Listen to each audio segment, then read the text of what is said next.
সংযুক্ত আরব আমিরাতে আসন্ন পবিত্র রমজান মাসে সরকারি ও বেসরকারি উভয় খাতের কর্মীদের জন্য কাজের সময় কমানোর সিদ্ধান্ত নেওয়া হয়েছে।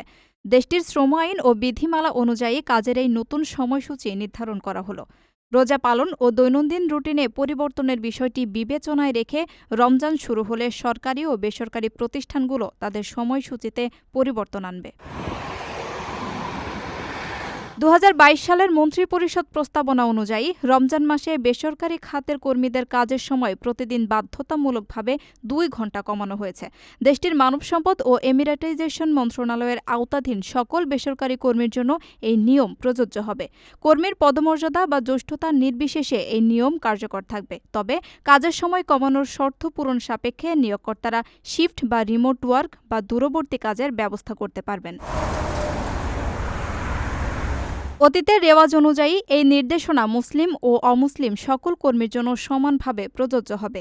এছাড়া প্রয়োজনে নির্ধারিত কম সময়ের চেয়ে বেশি কাজ করালে কর্মীদের জন্য ওভারটাইম বা অতিরিক্ত কর্মঘণ্টার বিধানও চালু থাকবে।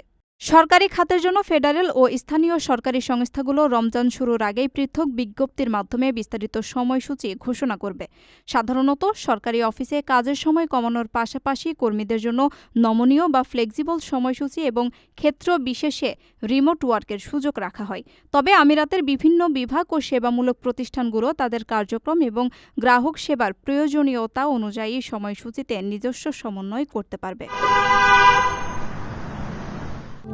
প্রবাসীদের জন্য নির্মাণ হচ্ছে দেশের প্রথম স্মার্ট সিটি, যেখানে থাকছে স্কুল, মসজিদ, হাসপাতাল, সুইমিং পুল, হেলিপ্যাড, পাঠাগার, জিম, সুপারমার্কেট, শিশু পার্ক সহ সকল নাগরিক সুবিধা।